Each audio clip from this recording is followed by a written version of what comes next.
The Brownsville Police Department responded to a call of a robbery at this Exxon gas station as coronavirus cases continue to rise in West Tennessee.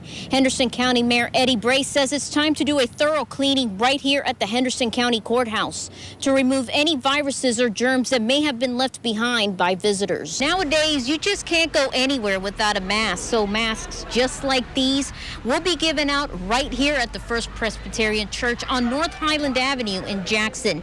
The giveaway started at 5 o'clock and will end at 7. So come on out and get yourself a free mask. A community discussion is set to be held in just a few minutes right here at the AMP to talk about Confederate monuments in front of the Jackson-Madison County Courthouse lawn. Firefighters responded around 3 a.m. to reports of heavy smoke and the sound of smoke detectors going off at this apartment complex located on East Maple Street. TDOT Commissioner Clay Bright says the coronavirus has impacted travel plans for many people this 4th of July holiday.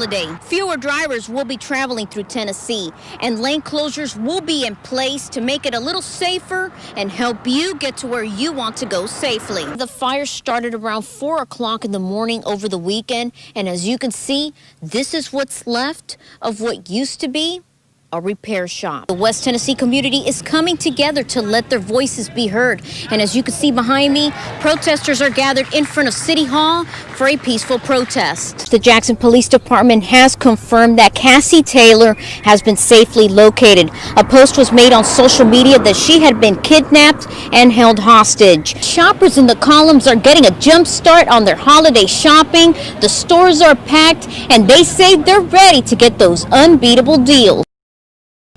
A toddler locked in a cage at this Henry County trailer. It's hard to find something that will shock my conscience that says, oh my gosh, I've never seen this before.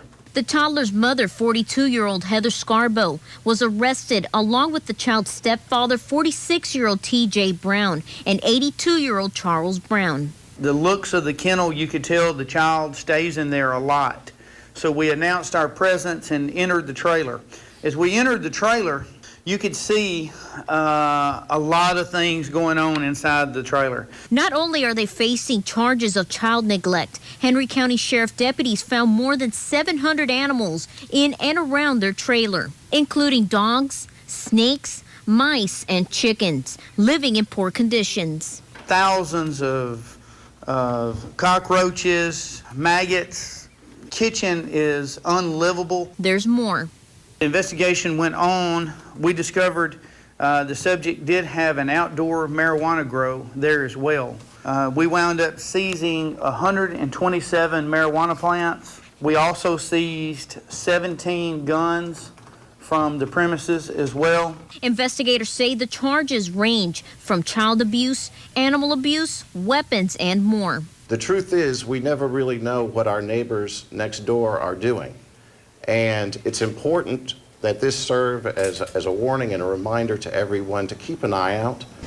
Kerry Mallard was originally charged with sexual abuse last year, but he returned to court Friday on new charges. He was originally charged with one count of continuous sexual abuse of a minor. He made bond on that charge. The Henderson County Sheriff's Office says that original investigation started in October of last year, involving alleged sexual abuse of a child. During the investigation, the Sheriff's Office says a 5-year-old victim detailed continuous sexual abuse.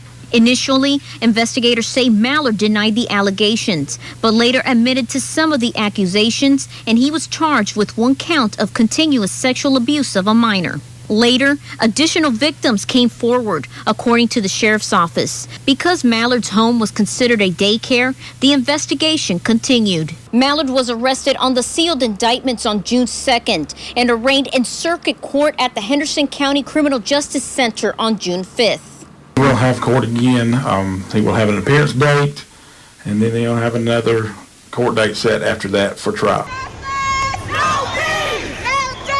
Protests erupted for the 6th day across the U.S. over the death of George Floyd, who died at the hands of a police officer in Minneapolis, Minnesota. Even right here in West Tennessee, communities are coming together to let their voices be heard, including city officials and law enforcement. My office, the city, and the police department agree that those heinous acts that were performed in Minneapolis shouldn't happen, and they don't have a place anywhere, especially here in the city of Jackson.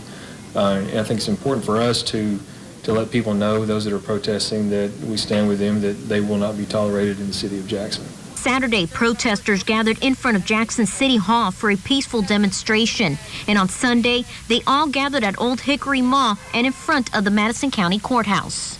People want to be heard, and it's important to let them know that they are being heard. That's the role of this office, is to serve the people of Jackson. That's not just a certain section of people, that's everyone in the city.